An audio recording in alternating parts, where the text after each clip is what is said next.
Тау толғатып жататын, төбелер аяқ ауыр, талай талант тудырған, Баянауыл, Баянауыл.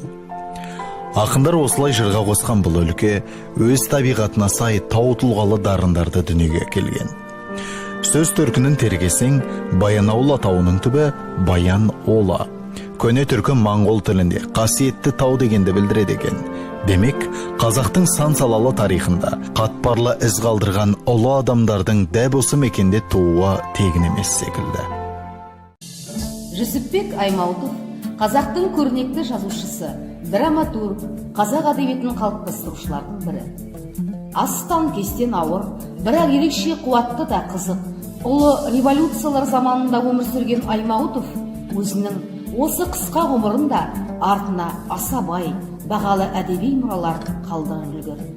Ол Шекспир, Гюго, Мопассан, Пушкин, Гоголь, Толстой шығармаларын бірқатар ғылыми еңбектерді аударды.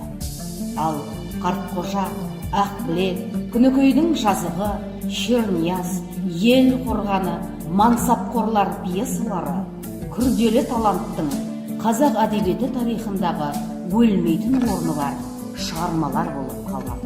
Жүсіпбек Семейде жүрген кезде Қаныш Сәтбаев, Мұхтар Әуезов, Әлихан Бөкейханов сияқты алаш зиялыларымен танысады.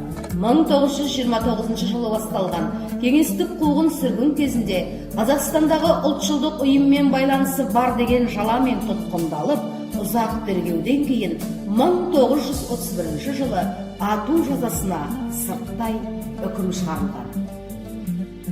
Сарқылмас мөлдір бұлақтан бүлкілдеп аққан тұнық су бастауынан ұзаған сайын арнасы тарылып құмға сіңіп жоқ болды.